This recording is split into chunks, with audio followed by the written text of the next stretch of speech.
Today is June 24th, 2022.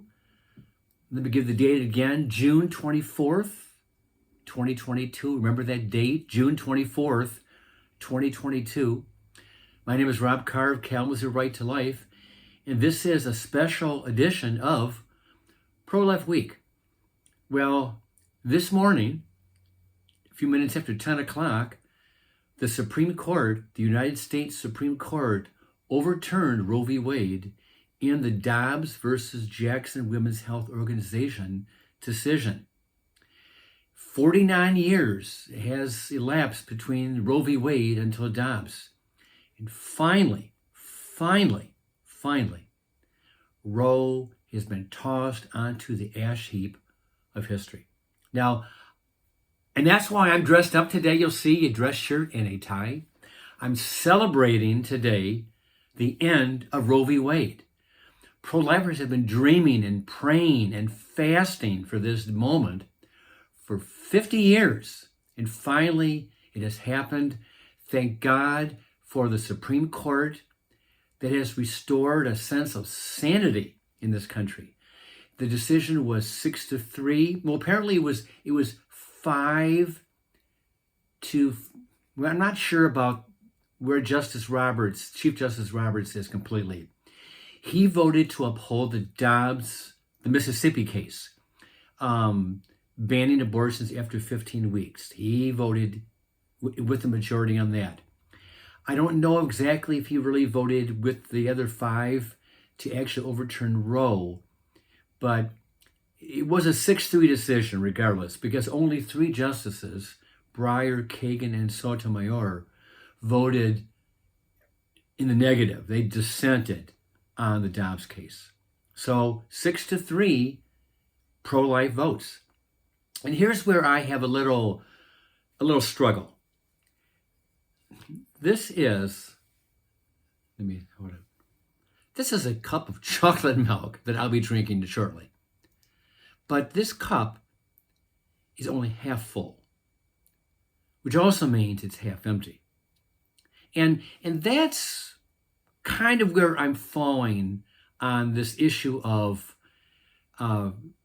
Dobbs in overturning Roe v. Wade. Because Justice Alito, who wrote the opinion, and by the way, the opinion is almost word for word what the leaked opinion was from back in May. It was written back in February, but it was leaked in May, in the first week of May. Almost the exact same opinion. So very, very little changed from Alito's leaked draft opinion. But in his opinion, he stated that the policy governing the abortion policies will be returning to the states. So state legislators will have the ability to affect and determine abortion laws in their respective states. So in liberal states like California and New York and Massachusetts, liberal abortion laws will be the rule, and they will continue to legalize and maintain legal abortion probably throughout 9 months of pregnancy, to their shame. But in conservative states like Oklahoma and maybe Louisiana and Texas and Idaho, conservative state legislators can enact legislation to ban the procedure and maybe ban it all the way back to a fetal heartbeat or to a moment of conception. Each state is going to be able to determine for themselves how they're going to rule, pass legislation on abortion. And that's the part where I struggle with this half cup, because half the country may be living in states where abortion is going to be basically illegal. And the other half of the country will be living in states where abortion will be abortion on demand. And ultimately, that is not really the pro-life position, because a baby in New York State should have the same protections of life and liberty than a baby born in Oklahoma should have. We should have a one standard policy, guaranteeing the right to life of all babies, born and unborn, all citizens, born and unborn.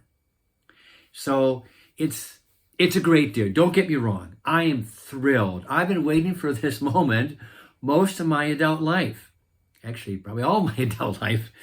And it's exciting to see that the court has finally made this major step in the right direction. And I know the President Biden was just on TV and he's wailing and there's gnashing of teeth and he's all upset and he says we're gonna make this an issue in November and Roe's on the ballot and abortion's on the ballot. Well, Roe v. Wade has always been on the ballot. The issue of abortion has been on the ballot really since 1976. And some would even argue that it was on the ballot in 1972. But abortion, whether it's legal or illegal, has been a political hot potato for 50 years. So for Biden to say it's going to be on the ballot in November, he's not saying anything new because it's always going to be on the ballot. And when the Alito leaked draft came out back in May, that guaranteed that the issue of abortion was going to be on the ballot. So I know Joe Biden's upset and the pro-abortion people are cutting themselves because they're upset and they're screaming their heads off. But babies are going to be protected in half the states in this country. And I even heard in the news today that the state of Missouri has already, or maybe by the end of today, will trigger their pro-life law back into effect again, and abortion will be illegal. I'm not too sure to what extent, but it will be illegal in Missouri, maybe over the weekend. And I trust that several other states are going to do the same thing. So this was just a quickie. I'm excited. Remember this date, June 24th, 2022. Remember, we all know January 22nd, 1973 as the day of the Roe v. Wade decision, the day that will live in infamy, January 22nd. Well, here's a new date that we can memorize. June 24th, 2022, Dobbs versus Jackson Women's Health. Dobbs versus Jackson Women's Health, overturning Roe v. Wade. With that, I'll let you go. Even though it's a half-empty cup, it's also half full of hopes and promises and expectations for babies who are going to live now because of what the Supreme Court did. With that, I'll let you go. I'll see you next time.